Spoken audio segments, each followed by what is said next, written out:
prepared to confront your deepest fears, welcome to our world. Welcome to the Horrorscape Chronicles.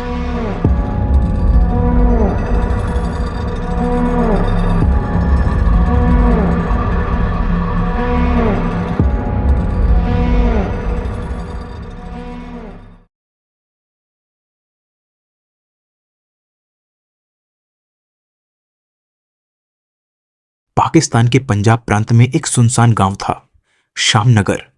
गांव छोटा था, लेकिन उसकी चर्चा दूर दूर तक थी और वजह थी वहां की एक पुरानी हवेली, जिसे लोग सैयद हवेली के नाम से जानते थे। हवेली के बारे में कहा जाता था कि वहां कोई भी रात में जाता तो वापस नहीं आता। यह हवेली 150 साल पुरानी थी और इसके मालिक सैयद अहमद अली खान थे।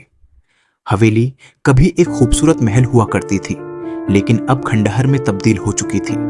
वहां जाने से सभी डरते थे, क्योंकि कई साल पहले हवेली में अजीब घटनाएं घटनी शुरू हो गई थी।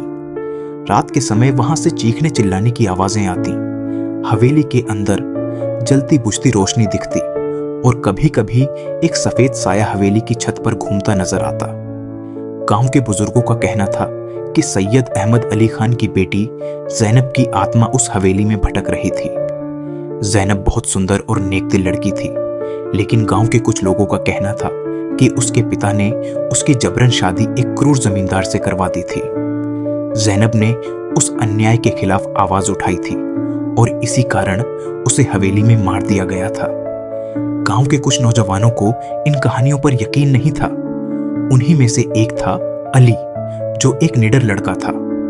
वह अपने 3 दोस्तों फरहान, सलमान और आसिफ के साथ सैयद हवेली में जाने की ठान चुका था। उसने कहा, अगर यह हवेली सच में भूतिया है तो हमें इसे अपनी आंखों से देखना चाहिए।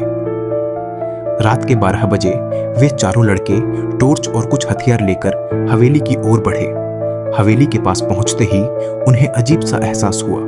चारों ओर सन्नाटा था, हवा तेजी से चल रही थी और पेड़ों की शाखाएं ऐसे हिल रही थीं मानो कोई अदृश्य ताकत उन्हें हिला रही हो। जैसे ही वे हवेली के गेट से अंदर गए, दरवाजा अपने आप बंद हो गया। अली ने कहा, कोई डरने की जरूरत नहीं, यह बस हवा होगी। लेकिन तभी हवेली के अंदर से एक अजीब सी हंसी गूंजी, जैसे कोई उन पर हंस रहा हो। चारों लड़कों ने अपने टॉर्च जलाए और धीरे धीरे हवेली के अंदर बढ़े। हवेली के अंदर दीवारों पर पुराने और धुंधले चित्र लगे थे, जिनमें सैयद परिवार के पूर्वजों की तस्वीरें थीं।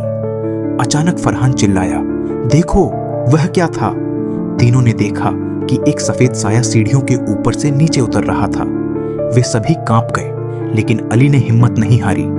उसने कहा, कौन है वहां? सामने आओ। तभी वह साया तेजी से उनकी ओर बढ़ने लगा। वे भागने लगे, लेकिन हवेली के दरवाजे बंद हो चुके थे। सफेद साया जैनब की आत्मा थी, जिसकी आंखें सुर्ख लाल थीं और चेहरा विकृत था। वह फुसफुसाई, तुम यहां क्यों आए हो? आसिफ डर के मारे बेहोश हो गया।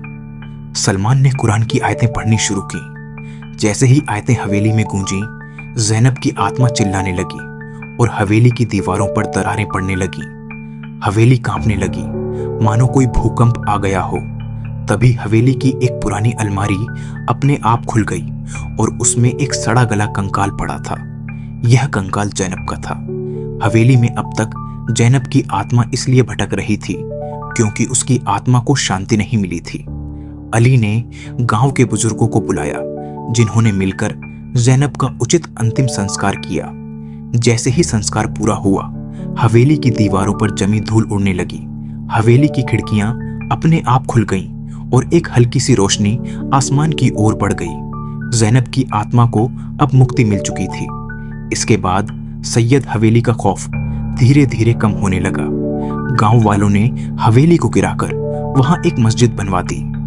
अब हवेली की जगह एक पवित्र स्थान था और शामनगर फिर से एक खुशहाल गांव बन गया। लेकिन आज भी जब कोई पुरानी हवेली की जगह पर रात में जाता तो हल्की हल्की सुगंध महसूस होती, मानो जैनब की आत्मा अब भी वहां किसी को धन्यवाद कह रही हो।